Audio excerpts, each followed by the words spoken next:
Nous nous retrouvons de nouveau aujourd'hui pour l'émission Marketing, le nouveau produit de la semaine. Nous accueillons Julien Ducou qui va nous présenter son produit et sa commercialisation. Bonjour, alors aujourd'hui je vais vous parler de mon produit qui est une sonde date limite de consommation. C'est un produit qui permet de savoir à un instant T si un aliment est consommable ou non. J'appuierai mes dires aujourd'hui sur l'ouvrage Stratégie et marketing de l'innovation technologique de Paul Miller aux éditions du Node de 2011. Je vais vous présenter dans un premier temps les décisions marketing fondamentales, ensuite les décisions opérationnelles et pour terminer, nous parlerons de la budgétisation commerciale. Très bien, donc commencez par nous présenter vos décisions marketing fondamentales.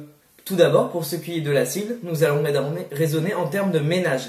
Évidemment, une sonde suffit par foyer. Pour ce qui est du premier critère, il sera le degré d'importance accordé à l'écologie. Et le second critère sera la réticence aux nouvelles technologies. Nous pouvons constater sur cet arbre de segmentation que le segment cible se situe en bas. Il représente ainsi 13 568 800 ménages en France. Vous êtes donc fixé à partir de ça des objectifs marketing? Oui, évidemment. Nous avons pour objectif de vendre 500 000 produits sur la première année, ce qui représente 3,7% de la cible. Cela peut paraître ambitieux, mais sur la première année, nous n'aurons quasiment aucune concurrence et notre produit sera totalement novateur. Vous êtes donc en mesure de nous présenter un triangle de positionnement. Pour ce qui est du triangle de positionnement, les attentes du marché sont un produit éco-responsable, simple et qui permettra de réduire durablement son gaspillage alimentaire. Les caractéristiques du produit sont la sécurité, la simplicité et l'aspect durable. Tandis que la concurrence n'existe qu'à travers les dates de consommation présentes sur les produits. On peut donc prendre comme phrase de synthèse la sonde anti-gaspi, manger en toute sécurité. Je pense que cette première partie est claire. Passons maintenant aux décisions opérationnelles.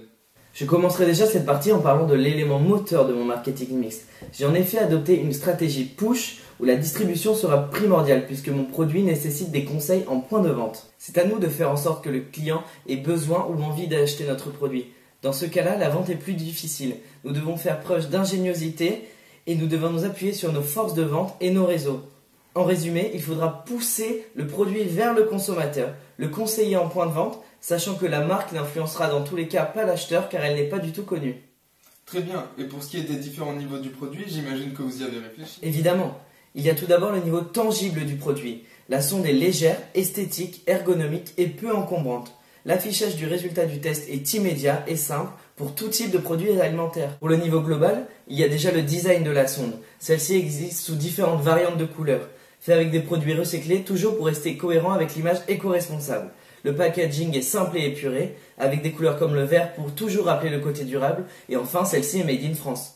Enfin, pour le niveau générique, nous présenterons la marque sur les réseaux sociaux. Nous développerons un tutoriel d'utilisation sur notre site et nous tâcherons d'avoir un service après-vente le plus parfait possible. Enfin, nous proposerons une garantie de 2 ans. Je vois que tout cela a bien été réfléchi, mais avez-vous une idée de marque? Pour ce qui est du nom du produit, nous avons choisi, grâce à des études menées auprès des consommateurs, iGaspi. I pour Intelligent et Technologie, et Gaspi pour bien sûr rappeler que ce produit permet de réduire son gaspillage alimentaire. Pour ce qui est du nom de la marque, nous choisissons Anti-Gaspi pour toujours véhiculer l'image d'un produit qui lutte contre le gaspillage alimentaire. Pour ce qui est du prix public, qu'en est-il? Nous sommes partis sur une politique de pénétration pour obtenir rapidement des parts de marché. Pour cela, nous avons réduit au maximum nos coûts de production pour avoir un prix le plus bas possible. Ainsi, le prix de vente est de 60 € TTC aux consommateurs. D'accord, et pour ce qui est du circuit de distribution? Nous partons sur un canal long pour optimiser toutes nos chances de couvrir toute la cible. Je compte vendre mon produit dans des magasins comme Boulanger ou dans les grandes surfaces. Pourquoi ce choix? Car tous les consommateurs se rendent dans les grandes surfaces et car les magasins comme Boulanger sont spécialisés dans l'high-tech. De plus, mon produit est un achat réfléchi et ces magasins nécessitent de se déplacer. Dans le cadre d'une distribution à canal long, comment allez-vous gérer les marges distributeurs? Il faut savoir que les grandes distributions réalisent en moyenne 40% de marge sur les produits high-tech. Ainsi, si nous prenons en compte la marge distributeur et la TVA, nous arrivons à un prix de vente au distributeur de 35,71 € hors taxe. Après vous avoir transmis ces informations, on peut estimer un chiffre d'affaires prévisionnel de 17 855 000 €. Vous n'avez pas le temps de niaiser à ce que je vois, monsieur. Vous savez, monsieur, mon produit ne connaît quasiment aucune concurrence sur le marché. Et si nous ajoutons à cela nos études de recherche commerciale qui ont prouvé que de nombreux ménages pourraient être intéressés par notre produit, nous arrivons sans être trop optimistes au CA prévisionnel.